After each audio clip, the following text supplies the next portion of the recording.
Y bueno, realmente nunca me había tocado venir a este lugar. En este momento, en el contexto de una reunión, de un taller, un simposio para la conservación de los cocodrilos, organizado por lo que es el Ministerio de Ambiente de aquí de la República de El Salvador. Bueno, he tenido la suerte de venir hasta aquí, de estar participando y de, bueno, de alguna manera ir conociendo algunas realidades. Un poco en lo que es la promoción del programa, en el título poníamos algo así de dolarización, que es algo de lo que vamos a hablar, porque estuve tratando de entender de qué se trata esta cuestión. El tema seguridad, uno de los emblemas hoy, nos guste o no nos guste, de lo que es la promoción de El Salvador hacia el interior y hacia el exterior. Y bueno, un poco el razonamiento es para ver si podemos descubrir quién se salva en El Salvador. Pero primero, para meternos un poquito en contexto, veamos, tratemos de entender y tratemos de ubicarnos en las cosas que en líneas generales yo realmente tengo que decir que no conocía, de qué es El Salvador, dónde está El Salvador, cómo es la República de El Salvador, porque de El Salvador la verdad que escuchamos prácticamente todo lo que tiene que ver con Bukele, con su actual presidente. Pero si nos ponemos un poquito en contexto, en realidad en lo que tiene que ver con la cuestión histórica, con la colonización, con la situación previa a los pueblos indígenas que habitaban aquí en la región, no son para nada diferentes de lo que ocurría justamente en las otras partes de todo lo que es América Latina. En lo previo, con unas culturas indígenas que tienen que ver con la cultura maya, seguramente los ubicamos más por el lado de México, pero obviamente también estuvieron por aquí, los lencas, dependiendo también de los olmecas, que fueron una gran influencia que hubo, digamos, previo a lo que fue el asentamiento de todas estas culturas, estas etnias, justamente aquí en este lugar. Y tampoco escapa lo que ha sido el ritmo general de lo que fue la transición de lo que ya hemos hablado varias veces, de los pueblos cazadores recolectores hacia los sedentarios a partir de la agricultura. Acá ya en esta región ya hay antecedentes de hace 4.500, 5.000 años atrás, donde se encuentra polen de maíz, lo han descubierto con diferentes estudios, en determinados lugares y en determinados asentamientos iniciales, que son lo que siempre hemos estado diciendo en el programa, que es el establecimiento de la agricultura como actividad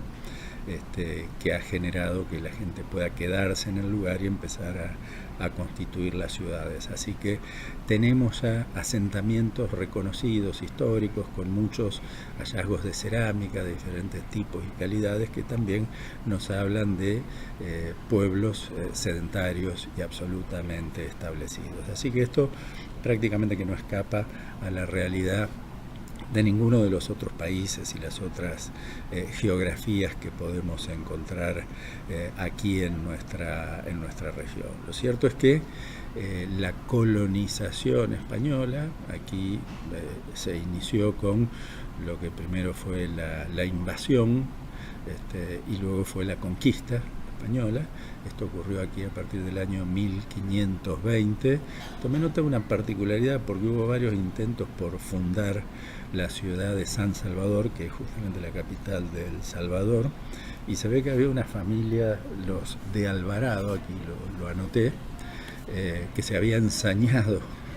con esto de andar fundando San Salvador en El Salvador, que por supuesto no se conocía de esa manera en aquellos tiempos, porque en el 24 la primera fundación la hizo Pedro de Alvarado, fracasó, fue expulsado por los indígenas. En el 26 volvió Diego de Alvarado, también fue expulsado, y finalmente apareció Gonzalo de Alvarado. O sea, se ve que era una familia de hermanos que estaba empecinada en la fundación de la ciudad. Finalmente, esto terminó ocurriendo y concretándose unos 20 años después, para pasar a ser una dependencia directa de la corona española y de la ciudad más importante y más grande, que era justamente la que estaba en Guatemala. O sea, realmente la cuestión venía de ahí. Obviamente, todo el proceso de la colonización tomó muchísimo tiempo, hubo una gran, por supuesto, matanza y dominación de los pueblos indígenas, una fortísima extracción de los recursos naturales, pero es una región que sí podemos decir que no ha llamado particularmente, por lo menos por aquellos tiempos, la atención de la corona española, porque no es esta región una fuente de minerales muy importante. En aquella época lo que se buscaba era el oro y la plata, y realmente El Salvador quedó, la región de El Salvador, digámoslo bien, quedó más que nada para lo que es la utilización desde el punto de vista de la agricultura. Algo de producción pecuaria, pero fundamentalmente la agricultura, con el cacao como una de las principales producciones ya a partir del 1700 y tantos, que después, por una baja muy fuerte de precios, una sobreabundancia, exceso de oferta, terminó siendo reemplazado por el añil, cosa de la que yo no sabía mucho, pero bueno, es una tintura que se utiliza, bueno, justamente para pintar las ropas, las prendas, las telas, y también para las tintas, para la escritura. Y eso generó un asentamiento muy importante de grandes empresarios, terratenientes, caracterizándose porque en esta región los gobiernos, incluso después de lo que fue la independencia de El Salvador, que ocurrió en el año 1820, y la emancipación, que fue unos 20 años después, emancipación de la corona española, se caracterizó bastante, como pasó también en muchos países de América Latina y en el nuestro también, por grandes grupos económicos dominantes que eran los que tenían prácticamente todo el manejo de los recursos económicos del lugar. El Salvador se caracterizó por gobiernos más bien de derecha, liberales y capitalistas, con luchas entre estas facciones de gobierno. Pero hubo una revolución muy importante, organizada por sectores populares y de izquierda, que eventualmente estuvo durante un tiempo en el gobierno, pero que luego fue expulsada del gobierno nuevamente por estos grupos de derecha. Así que ha tenido larguísimos procesos que tienen que ver con guerras internas, con guerras civiles, en algunos casos absolutamente sangrientas, con discrepancias. Ustedes saben que la historia siempre se escribe de diferentes maneras. En una de esas revueltas, justamente hoy todavía hay una discusión si la cantidad de muertos fueron 7.000 o 30.000. No sé si hasta los números no le suenan a usted, por lo parecido que son a los que, bueno, nosotros también hemos tenido que padecer, y mucho más cruelmente planteándolas a nivel de discusión. Realmente el número es importante, pero un número uno también es muy importante. Entonces esto de bajarle el precio diciendo que son menos me parece absolutamente cruel. También El Salvador ha tenido algunas disputas externas importantes, como fue con Honduras. Una particularidad: en el año 69 se produjo lo que dio en llamarse en su momento como la guerra del fútbol. Una rareza, y mucha gente lo asocia a esto, porque ocurrió justamente en ese momento, después de unos partidos clasificatorios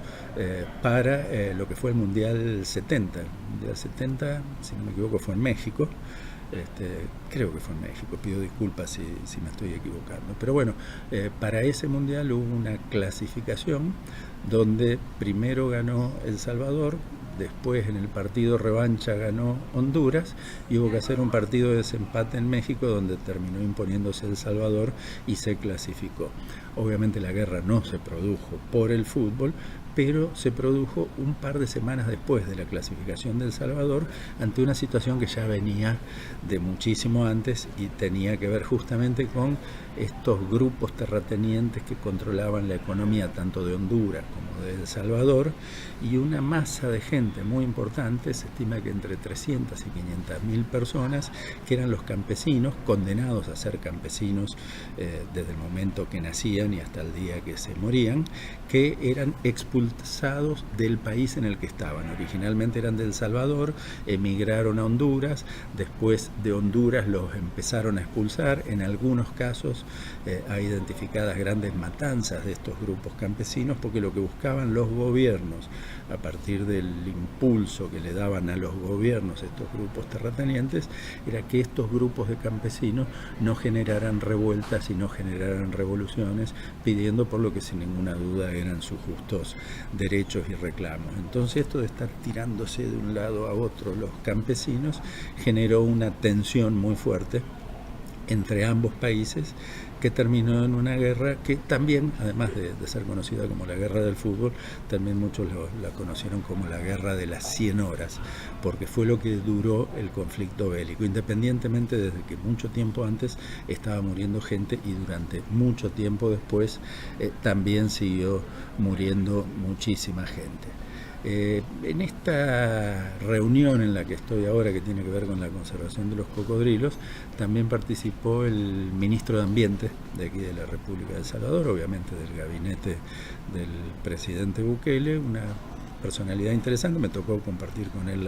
la apertura de la reunión y luego un almuerzo también muy interesante, donde me pudo dar un pantallazo, creo que bastante fidedigno, de lo que es la situación o de lo que es la percepción que ellos tienen de cómo están estas cuestiones. Digamos también que El Salvador, si lo analizamos desde nuestro enfoque y desde nuestra visión, es un país pequeño, muy pequeño, tiene 21.000 kilómetros cuadrados. Si usted no sabe y no entiende cuál es esta proporción, la provincia de Santa Fe, solo nuestra provincia de Santa Fe, tiene más de 130.000 kilómetros cuadrados. Así que El Salvador es absolutamente pequeño, con una cantidad que nosotros podríamos decir pequeña de habitantes, porque tiene 6 millones de habitantes. En realidad son pocos, pero con esos pocos habitantes, en función de lo pequeña que es la superficie del país, se convierte en el país más densamente poblado de América. En América no hay ningún país que tenga mayor densidad de población que El Salvador. Realmente hay muchísima gente en muy pequeña superficie, y esto, más las injusticias sociales de las que veníamos hablando, ha ido generando esta situación que se hizo tan famosa y tan internacionalmente conocida algunas décadas atrás, de lo que era supuestamente la violencia callejera, las pandillas y los grupos mafiosos, el tráfico de drogas, el permanente pungueo y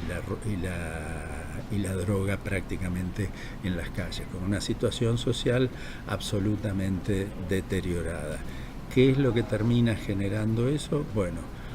que se abran las puertas para un gobierno de, podríamos decir, derecha, algunos dicen de ultraderecha, como el de Bukele, que tuvo como bandera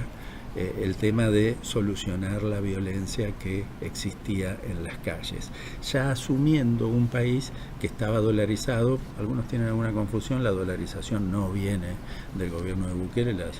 dolarización viene desde el año 2001, con muchos vaivenes y muchos zarandeos en los primeros momentos, pero hoy, según dice la gente en la calle, según dicen los choferes de los Uber que uno se va tomando, la gente que está en los comedores, es como que la situación en el país no está bien económicamente, pero reconocen en la dolarización una especie de ventaja que implica que no hay incertidumbre. Está bien, es una forma de verlo. Tampoco hay soberanía, es poco lo que digo yo, es como Alaska. Te compró Estados Unidos, o sea, no tenés banco central, estás dolarizado, no tomás decisiones soberanas, vas a seguir teniendo los problemas que tengas como país, pero si Estados Unidos tiene problemas, los problemas de Estados Unidos pasan a ser tus problemas, independientemente de esa estabilidad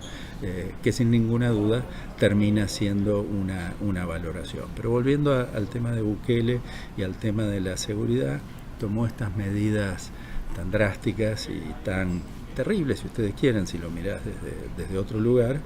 de someter prácticamente a una tortura permanente a todos aquellos que fueron extraídos de las calles y puestos en prisión, prácticamente en juicios sumarios en el mejor de los casos. Realmente por la cara, por el lugar en el que estabas, se empezó a capturar la gente, a someterlos a diferentes vejámenes y tenerlos a todos amontonados, agrupados y hacinados en las enormes cárceles que construyó y que sigue construyendo en este momento el gobierno de Bukele. Y esto nos plantea una especie de dilema moral, podríamos decir, en algún sentido, porque cuando yo hablo con la gente en la calle, cuando hablo con mis colegas aquí en El Salvador, todos es como que tratan de no mirar la parte de injusticia y la parte de crueldad gubernamental que tiene que ver con esto de meter a todo el mundo en la cárcel por las dudas, y ponen en la balanza la tranquilidad, la seguridad, el recomienzo del desarrollo turístico. El Salvador fue el país centroamericano que tenía mayor desarrollo turístico y mayor cantidad de visitantes en la década del 40, del 50, incluso del 60. Y luego esta proliferación que tenía que ver con la inseguridad por las guerras civiles, más la guerra con Honduras, que también generó bastante inestabilidad, lo fue sacando directamente del menú, lo fue sacando del mapa de las posibilidades de venir a hacer turismo aquí, y hoy ven que eso se está recuperando. Yo mismo lo veo mucha gente hoy en la calle, mucho gringo que está viniendo nuevamente a hacer turismo en El Salvador, un lugar que realmente es muy bonito, los ambientes son muy bonitos, selvas tropicales riquísimas, la costa sobre el Pacífico, con playas hermosas y con un muy buen desarrollo turístico. Y lo que es aquí el centro, donde yo estoy ahora, de la ciudad de San Salvador, de la capital de El Salvador, reconvertido, modificado. Yo no lo conocía de antes, me dicen que era muy feo, controlado todo por las pandillas, realmente todo muy sucio, muy roto, y hoy lo vemos como muy bien presentado para toda la cuestión turística. Es más, hasta las grandes cadenas de comida internacionales, incluso las de comida rápida, uno ve el McDonald's acá y no está la letra roja, la M roja grande y el amarillo, tiene que adaptarse todo a los colores en este lugar, que son los negros, los ocres y los colores cremitas. Así que uno ve el palacio, esta biblioteca en la que estamos ahora. Yo estoy aquí justamente en la BINAES, que es la Biblioteca Nacional de El Salvador, un edificio moderno pero adaptado absolutamente al entorno. No creo que se alcance a ver, no quiero hacer macanas con la cámara, pero estoy justamente en el 7º piso donde se está desarrollando esto, y alguno podrá decir que hace Mafalda en ese lugar. Bueno, me ha tocado coincidir en esta reunión con una exposición de Quino, que es muy valorado aquí, que ocupa todo el 7º piso de esta Biblioteca Nacional de El Salvador, y está permanentemente, por ahí han escuchado algunos ruidos atrás y conversaciones. Hay mucha gente que está visitando esta muestra que está visitando justamente esta Biblioteca Nacional de El Salvador, con una hermosa muestra de Quino. Yo supe que había estado por Santa Fe esta muestra, cometí el pecado de no ir, y le recomiendo a todo el que escuche alguna vez que está la muestra de Quino, por favor que vayan, que la vean y que la disfruten. A mí me toca un poco esta cuestión extraña de estar disfrutándola en un lugar bastante lejano de nuestra República Argentina. Pero aquí está, y tiene que ver también con esta estrategia de desarrollo cultural que está planteando también el gobierno de Bukele, que, tengo que decirlo, por postura me resulta básicamente desagradable en todo lo que tiene que ver con la violación de los derechos en las cuestiones de seguridad, pero que por otro lado vemos en la población que tiene una gran aceptación. Está bien, tenemos que reconocer que mismo en la República Argentina, en la época de la dictadura sangrienta y terrible, había gente que valoraba que estén los militares porque había más seguridad. Y es lo que tenemos que entender un poco de la cultura de la gente y del entendimiento y de las percepciones que cada uno tiene. La dolarización a mí me parece algo terrible, pero acá veo que hay gente que la valora y que la defiende. Todas estas cuestiones que tienen que ver con la seguridad me resultan absolutamente incomprensibles, pero hay gente que considera que esto es positivo y que es mejor que lo que venía ocurriendo desde antes. Sin embargo, bueno, esta charla con el ministro de Ambiente, compartir con él tanto tiempo, un arquitecto muy formado, muy capacitado, más político que técnico en el tema de ambiente, ha sabido rodearse de muchos técnicos con amplio conocimiento, tanto en el tema de biodiversidad como en el tema de agenda marrón, y como buen político sabe escuchar y sabe tomar decisiones en función de lo que escucha, pero asimismo también capturado un poco por las cuestiones que tienen que ver con lo que algunos llaman la cultura woke, ¿no? Con esto de no asumir y tratar de no mostrar algunas de las decisiones que entienden que pueden ser no bienvenidas por la sociedad. Por ejemplo, el combate contra las especies exóticas invasoras, tratan de enmascararlo y de ocultarlo como programas de control y esterilización, cuando en realidad están sacrificando animales como varias de las especies exóticas invasoras a partir de las cuales ellos vienen sufriendo. Y por otro lado también lo vemos con el tema puntual que me trajo hasta aquí, que son los cocodrilos, con un programa de conservación de las 2 especies de cocodrilos que tienen aquí en la República de El Salvador, pero por ejemplo invirtiendo y preocupándose por la conservación de los ecosistemas y por los sistemas también que tienen que ver con evitar la caza furtiva de estos animales, pero no promoviendo programas de incentivos a partir del uso sostenible, porque la gente eso en este momento de la cultura a nivel mundial aparentemente no lo ve bien. Entonces nuevamente el planteo, la dolarización no me parece bien y a muchos no les parece bien, pero la toman como que es algo positivo porque da estabilidad.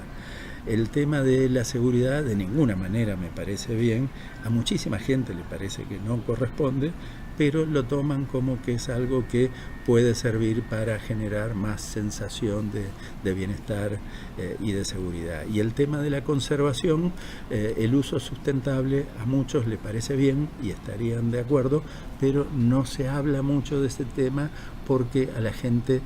en definitiva, le puede parecer mal que se sacrifiquen algunos animales por interés económico. Así que, otra vez, y autopercibiéndonos, ¿es importante lo que es